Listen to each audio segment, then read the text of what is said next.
warahmatullahi wabarakatuh. Hai penonton setia kasus Subang hari ini, bagaimana kabar kalian? Insya Allah pasti sehat semua. Sebelum kita ke pokok pembahasan, Mimin sangat bersyukur ya kepada kalian yang telah mengklik video ini, yang artinya, Mimin yakin kalau kalian masih penasaran terkait siapa pelaku pembunuhan ibu dan anak di Subang, dan kalau begitu mari kita kawal sama-sama kasus pembunuhan Subang ini sampai terungkap. Dan ada berita yang terbaru kali ini dari kasus Subang. Hasil analisis polisi pada percikan darah dan DNA kasus Rajapati di Subang.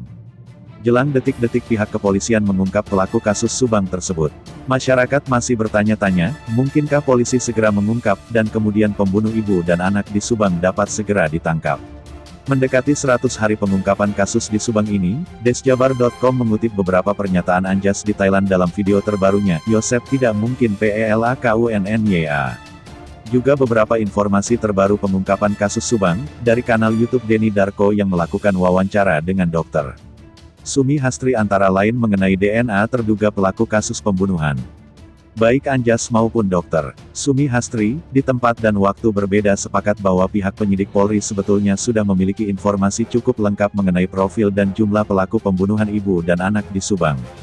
Dalam video terbaru pada kanal YouTube, Anjas menyebutkan detik-detik menjelang penentuan tersangka dari berbagai analisanya, antara lain, sebetulnya tim penyidik kepolisian sudah mengantongi alat bukti dari nama yang muncul tanggal 18 Agustus tahun 2021 sampai sekarang dari kasus Subang.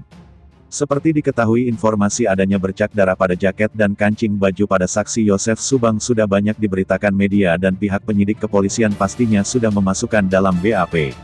Percikan darah di sekitar kancing, baju dan celana, ramai menjadi pertanyaan netizen. Bahkan dalam keterangannya, Yosef menyatakan bahwa yang terakhir percikan darah itu saat dirinya berada di kamar mandi ada air genangan kesannya gambarkan bunga-bunga terpercik di situ. Adanya percikan darah kecil di kancing baju saksi Yosef Subang, ini justru semakin bikin penasaran lebih dalam lagi. Anjas menjelaskan, percikan darah yang ada di kancing baju walaupun hanya setitik kecil berarti bak mandi darahnya sangat kental sekali. Kalau seandainya benar, tapi menurut keterangan Danu, bahwa bak mandi di lokasi airnya biasa saja tidak kental cuman agak keruh. Memang ada darah di mana-mana, ini jadi pertanyaan itu bisa jadi alat bukti, ini masuk akal atau framing, lanjut Anjas. Selain Anjas analisis ilmiah ahli forensik Polri Dr.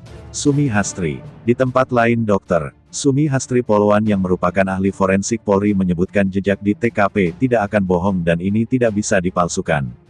Saya akan mengumpulkan ilmiahnya aja. Buktinya akan muncul dari forensik, jejak di tempat kejadian perkara TKP tidak akan bohong dan ini tidak bisa dipalsukan, kata Dr. Sumi Hastri. Ia pun menganalogikan soal seseorang yang kecipratan air minum bekas seseorang, lalu diminum lagi oleh orang lain. Jejak itu bisa terdeteksi secara tes DNA bahwa ada dua orang yang minum di gelas tersebut. Ahli forensik Polri, Dr. Sumi Hastri meyakini tidak kejahatan yang sempurna, semua bisa dibuktikan secara ilmiah. Tidak mungkin bisa dibohongi karena ini sudah dibuktikan secara ilmiah, jadi kesimpulannya tidak akan ada kejahatan yang sempurna, ujarnya. Meski tidak menyebutkan soal nama pelaku pembunuhan ibu dan anak di Subang, pakar forensik Mabes Polri itu menyebutkan soal gambaran dan jumlah pelaku. Sebagaimana keyakinan sebelumnya, Dr. Sumi Hastri menjamin kasus pembunuhan Subang tidak akan dipetieskan dan pasti akan terungkap berdasarkan sudut pandang ilmu forensik. Dan bagaimana menurut kalian? Silahkan tinggalkan komentar kalian semua dan tunggu video-video saya selanjutnya hanya di channel Indonesia Seleb.